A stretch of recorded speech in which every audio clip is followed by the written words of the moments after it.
The organization's next move has been revealed, or at least those in the know seem to think so, and it's not particularly surprising to hear given the circumstances. This involves a veteran wide receiver, and potentially his whereabouts going forward as the trade deadline approaches rapidly. This is something that's been speculated about for quite a while now, and understandably so given the situation. It started right from the beginning at the start of the season. The veteran wide receiver, entering a contract season in search of a new deal, requested to be traded out of the organization. The front office and ownership said they couldn't accommodate that request at the time. The receiver handled it like a true professional, no holdout, no drama. The approach was, let's go into the season and try to figure things out as we go. That was the thought process, with the coaching staff trying to evaluate what they had from their veteran receiver in his third year with the organization, seeing if chemistry could develop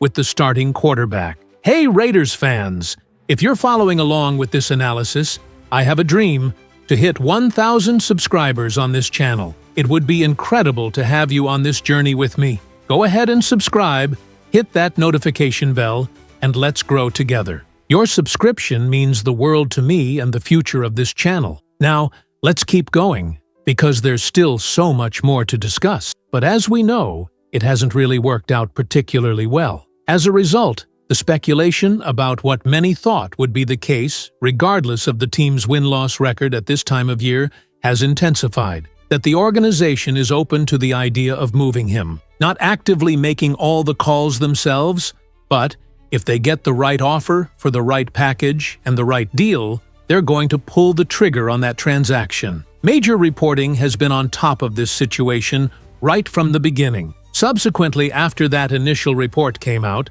the veteran receiver was held out of practice, which raised immediate questions. Now you wonder if it's a hold-in type situation, whether the receiver is doing that himself, or whether it's the organization protecting a trade asset from potential injury. But where there's smoke, there's fire. And there's been smoke surrounding this situation the entire season. Unfortunately, the two factors seem to go hand in hand. As much as it's difficult to say that this receiver is likely on his way out, it's understood that this is the business of football, and that's probably coming soon. Being honest here, he went into the year with the expectation that he would be the number 2 receiving option on this team. The star tight end is, of course, the primary target, but the receiver has not been healthy consistently. It's been another younger receiver who has essentially taken over that number 2 spot, really becoming the number 1 option up to this point, leading the team in receiving yards and touchdowns.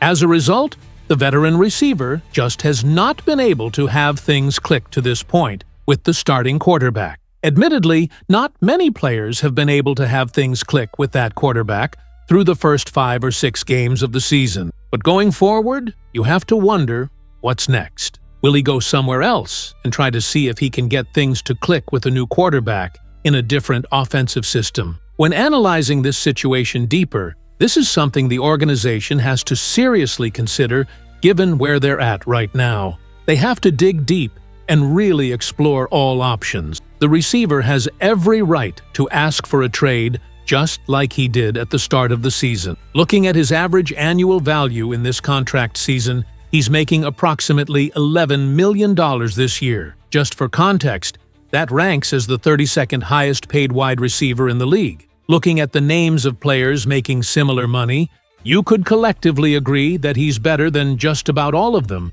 with maybe one exception, due to unique circumstance. Everyone knew this was going to be the case eventually. There was always going to be somewhat of an impasse. The organization knew that, which is why they didn't want to commit to a deal immediately. They wanted to see if there was chemistry that would develop naturally, and it never materialized. So, in this assessment, this is the point where the organization says, we're not going anywhere competitively in all likelihood this season. We like the idea of the younger receiver being our number 1 target at the position, so let's give the veteran a new home. Using a comparable contract as reference, a prominent receiver signed for 3 years and $90 million before this season started, this veteran probably wouldn't have gotten that even if he played at a Pro Bowl caliber level. But say you're in the ballpark of like a 3-year, $60 million type contract. For an organization that's void of talent in many areas, there's no rationalization for essentially paying your third receiving option as one of the premier players